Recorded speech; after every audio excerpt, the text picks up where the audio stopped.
Do we challenge these claims, even if it's a little uncomfortable for us, before the bubble us miserably? I had been an on-air pundit at MSNBC. I was also senior producer on the Phil Donahue primetime show on MSNBC. And as the journalistic crisis mounted, the bosses at NBC, MSNBC, GE simply yanked the show off the air 3 weeks before the invasion, when it was the most watched program on the channel. We know from internal network memos that the reason for the termination was purely political, heavily had to do with Iraq. Top management had seized control of the Donahue show months earlier, making it clear to the staff that independent journalism was a punishable offense. Donahue producers were repeatedly ordered by top management to book panels using a quota system favoring the pro-invasion side. It was a weird form of affirmative action for hawks. I watched a fellow producer get chewed out for booking a 50-50 balanced panel. And we also had Ramsey Clark, former U.S. Attorney General, on as a guest on Donahue, and we learned the next day that we'd screwed up. He's not supposed to be on this channel. There was some sort of a network blacklist. This was 2002, not 1952. When Donahue was terminated, it was supposed to be replaced by a nightly show hosted by the former governor here, Jesse Ventura, but that show never launched. Why? Because it turned out Ventura was as opposed to the U.S. invasion of Iraq as Phil Donahue, so he got paid millions of dollars not to appear. Jesse describes that in his new book. With every muzzling, self-censorship tended to proliferate. There's not a single explanation for why mainstream media functioned this way. There's many factors. One is that TV news managers don't like to polarize with the popular president, especially a conservative one. You learn at such times, if you're a working journalist, that the worst thing you could do is anything that could get you or your channel accused of liberal bias, or the synonym at that time, un-Americanism. Last week, you saw TV news talent trying to excuse their failures in the wake of the Scott McClellan charges by referring to the patriotic fever that had gripped our country at that time. It was their imbalanced coverage, their lack of debate, their lack of questioning that fueled the fever and lifted Bush's approval rating. So it's a chicken and egg thing, where journalistic timidity breeds White House and right-wing intimidation, which breeds more journalistic timidity. Another factor, especially in TV news, is the threat of losing access. In the phrase TV news show, the operative word is show.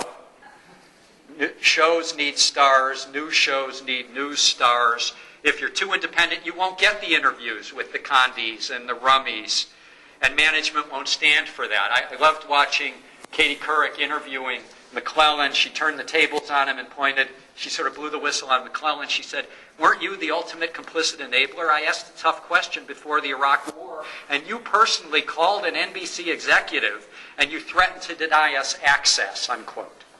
Another factor, media owners, and it's known to top management, they don't want to be offending a White House at the time that their top lobbyists are pushing for regulatory changes that would allow them, the media titans, to become even more titanic. Unfortunately for our country and for my TV career, one of these regulatory periods coincided with the run-up to Iraq and the actual invasion. There's a myth that ratings drives everything in TV. It sure didn't drive things at the Donahue show. Early in Donahue's tenure, I made a strong case to the MSNBC brass that our show's ratings would soar if they let Phil be Phil, if they let us be the 1 hour nightly that was counter-programming to Fox, challenging the Bush agenda on civil liberties, presidential power, war and peace. This was a time when independent media were booming. Democracy Now!, Common Dreams, new blogs were starting, Atrios, Kos, they starting to find a quick audience. But the management at that time were far less interested in building up ratings than in tamping down controversy. I'm happy for Keith Olbermann's ratings, but as Phil Donahue was quoted last week, Keith Olbermann would not have lasted 6 minutes in 2002. What lessons do we learn about decision-making? I'm winding down here inside corporate media. First, that the power and the big decisions ultimately come from the top. At MSNBC, that's General Electric, a military contractor. At Fox, that's Rupert Murdoch and Roger Ailes. Big outlets are strict corporate hierarchies. News executives that rise to the top are very good at playing corporate politics, not very good at journalism. In normal times, working producers don't get the kinds of orders from top management that we were getting. Normally, networks don't cancel their most watched program. In normal times, self-censorship, where journalists just avoid stories they think might get them in trouble, might not, but it might, especially the boss's business, that's prevalent more than the boss is actually telling you how to book a panel. But whether it's a heavy hand or a light touch, the power is still exercised from the top. That's the key lesson we all have to know. TV news is run today by the same people, the same types of people that ran it in 2003, Overman notwithstanding. My final point, when I founded FAIR in 1986, I heard from, and I'm open to, I can't wait for our engagement.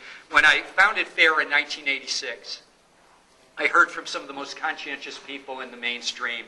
We're so glad FAIR exists. Finally, a watchdog that's pro-journalism. But you guys really exaggerate this idea that corporate ownership reaches into our newsrooms. And they actually used to talk about our newsrooms. And then a few years later and a few mergers later, I would hear from these very same journalists and others saying, it's far worse than FAIR ever predicted it would be. Is corporate media getting worse? In my humble opinion, in the short term, it can only get worse, especially corporate TV news. If you're a media activist, the most important organizing you can do is to get your neighbors to turn it off and to turn on independent media. I watch cable news, as I said, so you don't have to. That's why I'm an expert on all the reasons Barack Obama is not like us. He's not one of us. He can't bowl, he doesn't wear the flag pin. He orders orange juice instead of coffee at a diner. That was a big thing on MSNBC. But 3 days ago, I heard this from David Brooks on MSNBC. I want to quote this gem. Obama's problem is he doesn't seem to be like the kind of guy who can go into an Applebee's salad bar and people thinks he fits naturally there. He has to change to be more like that Applebee's guy.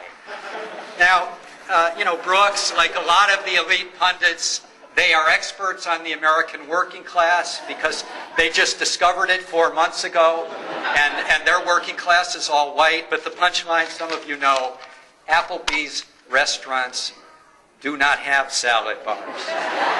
Thank you for your attention.